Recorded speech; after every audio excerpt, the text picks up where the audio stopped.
Hello friends, welcome back to another session, and in this session we are going to simply continue where we left in our last video. ठीक है, fundamental rights continue करने वाले हैं हम इस video में. हमने 12 से 22 तक कर लिया था, 23 से हम इसमें स्टार्ट करने वाले हैं. ठीक है. Right against exploitation, article 23 and 24. 23 बात करता है prohibition of traffic in human beings and forced labour. ठीक है. फोर्स्ड लेबर, बंधुआ मजदूरी के खिलाफ इसके अंदर प्रोविजंस हैं, और ट्रैफिक इन ह्यूमन बींग्स, ठीक है, इससे रिलेटेड आर्टिकल 23 बात करता है. Available to citizens and non citizens. 15, 16, 19, 29, 30. ठीक है. अगर 23 देखिए, इसमें कहीं नहीं है. 23 इसमें नहीं है तो मतलब ये सिटीजन्स को तो अवेलेबल होगा ही, साथ ही साथ हमारे जो नॉन सिटीजन्स हैं या फॉरेनर्स हैं उनको भी अवेलेबल होगा. ठीक है. इमोरल ट्रैफिक प्रिवेंशन एक्ट लाया गया था इस आर्टिकल के तहत ही 1956 में. ठीक है. It prohibits forced labour like bonded labour, जैसे बंधुआ मजदूरी बोलते हैं. Force can be physical as well as legal. Physical भी हो सकती है फोर्स, लीगल भी हो सकती है. ठीक है. मतलब आपने सुना होगा कि किसी को मतलब कॉन्ट्रैक्ट बेसिस पे हायर करना. ठीक है. अगर उसके थ्रू भी फोर्स किया जा रहा है किसी को काम करने के लिए, किसी को मजबूर किया जा रहा है, ठीक है, तो वो भी आर्टिकल 23 के अंदर ही फंडामेंटल राइट्स है. And that person can approach supreme court against it. Alright. Legal and physical दोनों ही तरीके के फोर्स के बारे में बात की जाती है इसके अंदर, आर्टिकल 23 के अंदर. ठीक है. एक्सेप्शन है इसके अंदर एक बहुत ही ज़रूरी. State can impose compulsory services for public purposes like military और सोशल सर्विसेज. ठीक है. अब जैसे कुछ अनफोर्सिन सर्कमस्टांसेस होते हैं जिसके अंदर कुछ जॉब्स हैं वो करनी ही करनी पड़ती हैं. जैसे कोविड-19 के टाइम पे जब ये नेशनल इमरजेंसी डिक्लेयर हुई तो डॉक्टर्स के लिए कंपलसरी था. ठीक है. उनको अपनी जॉब कंटिन्यू करनी थी, तो वो ये नहीं बोल सकते थे आर्टिकल 23 के तहत, वो सुप्रीम कोर्ट नहीं जा सकते थे कि हमें फोर्सफुली जॉब कराई जा रही है. ठीक है. तो अनफोर्सिन सर्कमस्टांसेस हैं, तो कुछ जो पोस्ट्स होती हैं उनकी जो उनकी सर्विसेज हैं वो कंटिन्यू ही रहती हैं, वो प्रोहिबिशन ऑफ फोर्स्ड लेबर के अंदर नहीं आएंगी. ठीक है. जैसे मिलिट्री या फिर सोशल सर्विसेज इसके अंदर ही आ जाएगा डॉक्टर भी. ठीक है. ये आर्टिकल 23 है. इन सब चीज़ों के बारे में 23 बात करता है. Article 24 prohibition of employment of children. जो बच्चों की एम्प्लॉयमेंट है इसे प्रोहिबिट करता है आर्टिकल 24. ठीक है. It prohibits employment of children below age of 14 years. 14 साल से कम बच्चों के 14 साल से कम जो जिनकी उम्र है वो किसी फैक्ट्री में काम नहीं कर सकते हैं, किसी माइन में काम नहीं कर सकते, या फिर हैजार्डस एक्टिविटीज़ में काम नहीं कर सकते हैं. ठीक है. It doesn't prohibit employment in innocent और हार्मलेस वर्क. कोई अगर इनोसेंट या फिर हार्मलेस वर्क है जिसमें किसी प्रकार की हानि नहीं है या किसी प्रकार का ख़तरा नहीं है, तो उसके अंदर ये उस एम्प्लॉयमेंट को ये इट डजंट प्रोहिबिट. ठीक है. इसी आर्टिकल के देन आर्टिकल 24 के अंदर ही एक एक्ट पास कराया गया, child labour prohibition and regulations act 1986. ठीक है. इसके अंदर ये क्लोज ऐड किया गया कि if anyone has let's say employed 3 children, ठीक है, then he or she has to pay 60,000 as fine. ठीक है. तो इसके अंदर फाइन ऐड किया गया 20,000 फॉर ईच चिल्ड्रन एम्प्लॉयड. ठीक है. 2016 में इस एक्ट को अमेंड किया गया दोबारा, और उसके अंदर एक क्लोज ऐड किया गया. इस क्लोज के अकॉर्डिंग अगर कोई भी 14 साल से कम एज वाले बच्चे को एम्प्लॉयमेंट नहीं दी जा सकती. ठीक है. And children between 14 and 18 they can't work in hazards occupations. ठीक है. ये आपको याद करना है कि 2016 में जो अमेंडमेंट हुई थी उसके अंदर क्या कौन सा क्लोज ऐड किया गया था। ये क्लोज ऐड किया गया था 14 से कम एज वालों को किसी भी तरीके के ऑक्यूपेशन में काम करने की मनाही है, लेकिन जो 14 से 18 एज के जो चिल्ड्रन हैं वो केवल और केवल हैजार्डस ऑक्यूपेशंस में काम करने की मनाही है उनके लिए। ठीक है, तो ये था आर्टिकल 24। 25 से 28 के बीच में जो आर्टिकल हैं वो आते हैं right to freedom of religion के अंडर। ठीक है, आर्टिकल 25 स्टडी करते हैं। Freedom of conscience and free profession practice propagation of religion. ठीक है, मतलब किसी भी सिटीजन को ये फ्रीडम है कि वो अपना रिलीजन चूज़ कर सकता है, प्रैक्टिस कर सकता है, प्रोपगेट कर सकता है। ठीक है, it is an individual right, ये एक इंडिविजुअल का राइट है, अवेलेबल टू ऑल पर्सन्स। ठीक है, 15, 16, 19, 29, 30। अब आप खुद देख लेना कि क्या ये इंडियन सिटीजन का राइट है या फिर ये फॉरेनर्स के लिए भी अवेलेबल है, ये आपको खुद देखना है। ठीक है, आर्टिकल 26 किस बारे में बात करता है? Freedom to manage religious affairs. कोई भी रिलीजियस अफेयर्स मैनेज कर सकता है, इसकी फ्रीडम गिवन है आर्टिकल 26 में। Alright, it is a right of denominations and sections. ये एक इंडिविजुअल राइट नहीं है, ये डिनोमिनेशंस का राइट है या सेक्शंस का राइट है। ठीक है, ये इसके ऊपर भी सवाल आता है डायरेक्ट कि इन दोनों में से कौन सा फंडामेंटल राइट डिनोमिनेशन से रिलेटेड है और कौन सा इंडिविजुअल से रिलेटेड है। तो आर्टिकल 25 इंडिविजुअल से रिलेटेड है, आर्टिकल 26 जो है डिनोमिनेशन से रिलेटेड है। ठीक है, ये पूरी की पूरी कम्युनिटी से रिलेटेड है। ठीक है, तो कोई भी कम्युनिटी अपने रिलीजियस अफेयर जो है मैनेज कर सकती है, ये फ्रीडम गिवन है आर्टिकल 26 के अंदर। इसकी रेस्ट्रिक्शंस हैं, ऑब्वियस सी बात है, रेस्ट्रिक्शंस होनी ही है, public order, morality and health. ठीक है, ये रेस्ट्रिक्शंस हैं, ये भी आपको ध्यान रखनी है। Article 27 freedom from taxation for promotion of a religion. No one shall be compelled to pay taxes for the promotion और मेंटेनेंस ऑफ एनी रिलीजन। किसी को भी बाध्य नहीं किया जा सकता किसी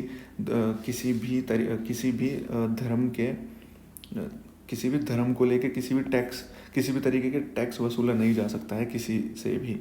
ठीक है, बेसिकली ये बोल रहा है, no one shall be compelled, किसी को बाध्य नहीं किया जा सकता टू पे टैक्स देने के लिए फॉर द प्रमोशन और मेंटेनेंस, किसी प्रचार या फिर बेसिकली किसी भी धर्म का प्रचार करने के लिए किसी से टैक्स नहीं वसूला जाएगा। ये इसके अंदर 27 के अंदर ये प्रावधान है। State can not spend money public money on any religion. जो स्टेट गवर्नमेंट है या सेंट्रल गवर्नमेंट है वो किसी भी जो पब्लिक मनी है, जो टैक्स से वसूली गई मनी है, वो किसी भी रिलीजन पे खर्च नहीं की जा सकती है। ठीक है, taxes can be used for all religion. अगर की जाएगी तो वो सभी रिलीजन पे की जा सकती है, किसी पर्टिकुलर रिलीजन पे नहीं की जाएगी। It prohibits only levy of tax and not a fee. ठीक है, इसके अंदर टैक्स को ना लेने की मनाही है, लेकिन फीस ली जा सकती है, ये एक एक्सेप्शन है इसका, ये आपको याद रखना है। ठीक है, आर्टिकल 28 क्या बात करता है? Freedom from attending religious instructions in schools.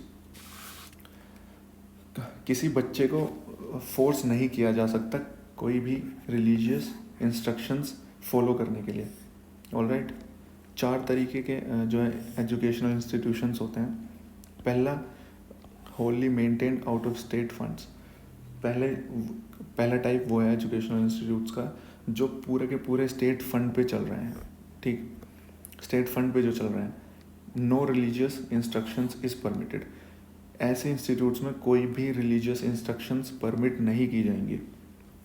दूसरे type, administered by the state but established under any trust, endowment और ट्रस्ट। दूसरे वो स्कूल्स हैं या एजुकेशनल इंस्टीट्यूशंस हैं जो एडमिनिस्टर तो किए जा रहे हैं स्टेट के थ्रू, लेकिन एस्टेब्लिश्ड अंडर एनी एंडाउमेंट और ट्रस्ट। इनके अंदर रिलीजियस जो है इंस्ट्रक्शंस वो परमिटेड है। ठीक है, तीसरे जो टाइप के एजुकेशनल इंस्टीट्यूशंस हैं वो हैं institutions recognised by the states. केवल they are recognised by the states, ठीक है। और चौथे हैं institutions receiving aid from the state. इन दोनों ही तरीके में परमिटेड ऑन वॉलंटरी बेसिस, ठीक है। ये 4 तरीके के इंस्टीट्यूशंस हैं, ये आपको ध्यान रखना है। अब याद करने का तरीका, profess, practice and propagate religious affairs, ठीक है। तो ये हमारा आर्टिकल हो जाएगा 25, क्योंकि 25 प्रोफेस, प्रैक्टिस एंड प्रोपगेशन पे ही बात करता है। तो प्रोफेस, प्रैक्टिस एंड प्रोपगेट ये हो जाएगा हमारा आर्टिकल 25। 26 बात करता है रिलीजियस अफेयर्स के बारे में, तो रिलीजियस अफेयर्स हो जाएगा 26। डोंट पे टैक्स हो जाएगा 27 और रिलीजियस इंस्ट्रक्शंस हो जाएगा 28, ठीक है। तो ये 25 से 28 इसके according you can memorise easily.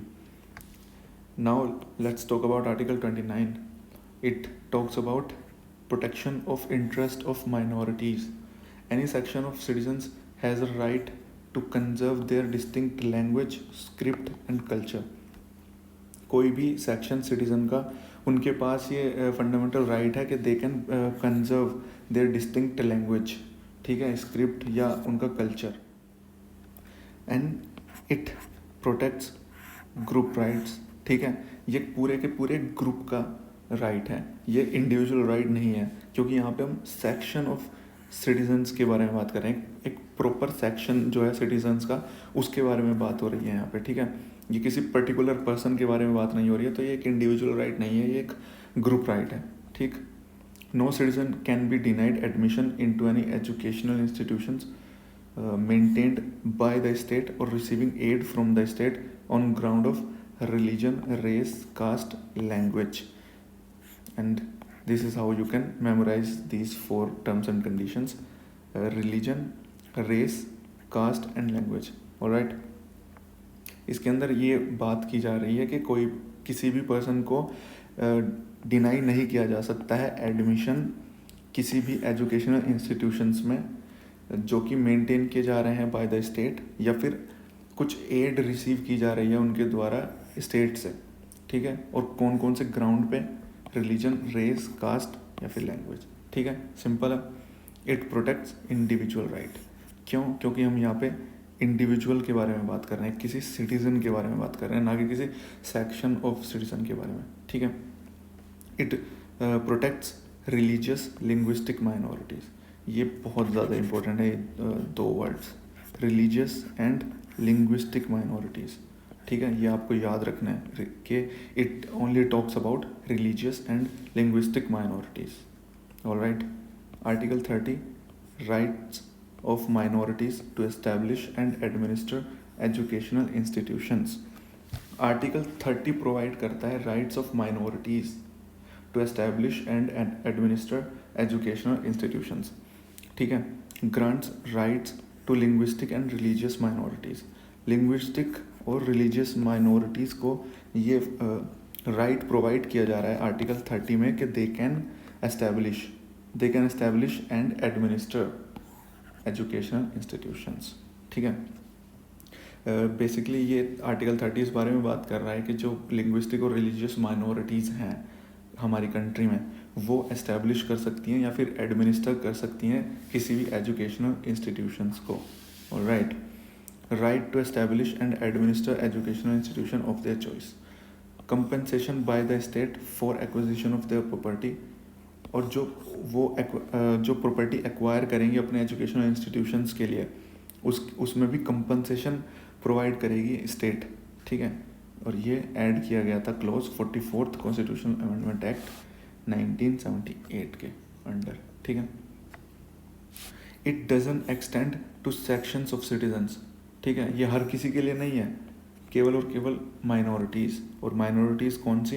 Religious and linguistic minorities, ठीक है, ये आपको याद रखना है। And our constitution doesn't define minorities. हमारे कॉन्स्टिट्यूशन के अंडर माइनॉरिटी की कोई भी डेफिनेशन गिवन नहीं है, ये भी आपको याद रखना है। ये डायरेक्ट क्वेश्चन आया हुआ है प्रीवियस ईयर में। जब ये फंडामेंटल राइट्स फिनिश हो जाएगी तब उसके बाद हम प्रीवियस ईयर क्वेश्चन भी सॉल्व करेंगे, तब आप देखेंगे कि इन छोटी छोटी बातों पे डायरेक्ट क्वेश्चंस पूछे जाते हैं। ये जो मेन चीज़ें होती हैं इन पर कभी भी क्वेश्चंस नहीं आएगा। ये जो एक्सेप्शंस हैं, छोटी छोटी बातें हैं कि क्या कॉन्स्टिट्यूशन में माइनॉरिटी डिफाइन है तो नहीं है, ये आपको याद रखना है। Alright, 3 kinds of educational institutions जो कि ओपन किए जा सकते हैं आर्टिकल 30 के अंदर। तो वो कौन कौन से हैं?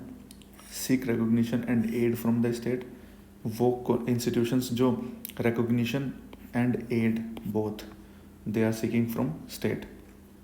दूसरा, only recognition and not aid, खाली रिकॉग्निशन चाहते हैं लेकिन एड नहीं चाहते हैं स्टेट से, दूसरे ये हैं। एंड तीसरे, नाइदर रिकॉग्निशन नॉर एड।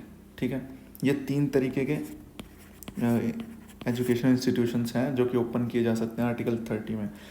ठीक है, अब पहले और दूसरे के अंदर they can be regulated by state with regard to syllabus and academic standards. ठीक है, तो पहला और दूसरा अगर खोला जा रहा है मतलब रिकॉग्निशन, एड या फिर खाली एड अगर स्टेट से मांगी जा रही है तो उसके अंदर स्टेट जो है वो रेगुलेट कर सकता है सिलेबस उस एजुकेशनल इंस्टीट्यूट का या फिर एकेडमिक स्टैंडर्ड्स। ऑलराइट, और भी काफ़ी सारी चीज़ें हैं लेकिन ये 2 ही इम्पोर्टेंट है। और लेकिन तीसरे केस में free to administer its own affairs subject to general laws. लेकिन तीसरे केस में जो एजुकेशनल इंस्टीट्यूट अगर ओपन किया जाएगा तो उसके अंदर स्टेट से वो फ्री होगा बिल्कुल, एडमिनिस्टर इट्स ओन अफेयर्स। ठीक है, it can administer its own affairs subject to general laws. मतलब कुछ एक्सेप्शंस हैं, otherwise in most of the matters जो एजुकेशनल इंस्टीट्यूट है वो एडमिनिस्टर कर सकता है खुद के अफेयर्स खुद। ठीक है, तो यहाँ तक बात ख़त्म हो जाती है। 12 से लेकर 30 तक हमने आज फंडामेंटल राइट्स कवर कर लिए हैं। अब उनके एक बार रिवीजन कर लेते हैं। आर्टिकल जो है 12 बात करता है स्टेट के बारे में, स्टेट को डिफाइन करता है आर्टिकल 12। Article 13 judicial review. ठीक है, ये पावर प्रोवाइड करता है हाई कोर्ट्स और सुप्रीम कोर्ट को कि वो किसी भी लॉ को अनकॉन्स्टिट्यूशनल घोषित कर सकते हैं अगर वो लॉ इन्फ्रिंज करता है या फिर अपोज करता है किसी भी फंडामेंटल राइट को। ठीक है, अब बात करते हैं 14 की। देखिए, ये मैंने आपको बोला था याद करने के लिए लॉ, ये 14 क्योंकि इक्वल स्टेटस ऑफ लॉ ये 14 के अंदर बात की जाती है, तो ये 14 है। डिस्क्रिमिनेट मतलब डिस्क्रिमिनेशन। ठीक है, ये 15 बात करता है इस बारे में। एम्प्लॉय मतलब एम्प्लॉयबिलिटी, 16 आर्टिकल इसके बारे में बात करता है। अनटचेबल मतलब एबोलिशन ऑफ अनटचेबिलिटी, आर्टिकल 17 के अंडर है। एंड टाइटल्स मतलब एबोलिशन ऑफ टाइटल्स, ये आर्टिकल 18 में इसके बारे में बात है। ऑलराइट, 6 फ्रीडम्स मतलब इसके बारे में आर्टिकल 19 के अंदर बात की गई है। कन्विक्शन के अंदर कन्विक्शन आर्टिकल 20 के अंदर बात की गई है। लाइफ एंड पर्सनल लिबर्टी के बारे में बात की जाती है आर्टिकल 21 के अंदर। एजुकेशन के बारे में बात की जाती है 21A के अंदर। Arrest and detention article 22। Alright, 23 and 24 आते हैं राइट्स अगेंस्ट एक्सप्लॉयटेशन।